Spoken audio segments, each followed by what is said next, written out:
आपण समस्त पवित्र बाहुड़ा यात्रार हार्दिक शुभकामना। नवरंगपुर में 2 दिन धरी लगी रही वर्षा आज टिके विरति नहीं लगुच पवित्र बाहुड़ा यात्रा प्रभु जगन्नाथ नवरंगपुरवासी दर्शन कृपा करिसेंति।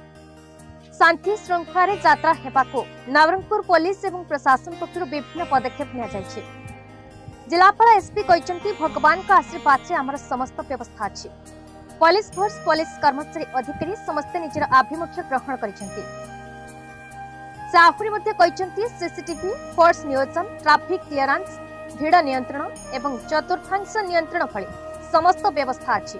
आम यहाँ जांच करिछु तेणु आज आम कौन समस्या आशा करूना सेठे बहुल भाव में फोर्स मुतयन कर भगवान जगन्नाथ पवित्र यात्रा एवं भाई बलभद्र एवं देवी सुभद्रा आज जगन्नाथ मंदिर को फेरी सेमाने माउसी को घर को जावाक जाइए जहाँकि गुंडीचा मंदिर एक शांतिपूर्ण भव्य आरती पर एक 3 भाई भौणी निज निज रथरे पहुंची जहाँकि किछि समय मध्य गड़वा प्रस्तुत।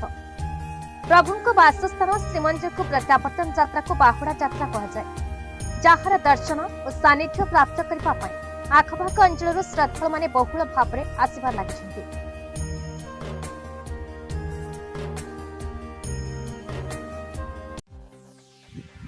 नवरंगपुर मुरली बिश्विंक रिपोर्ट भारत न्यूज।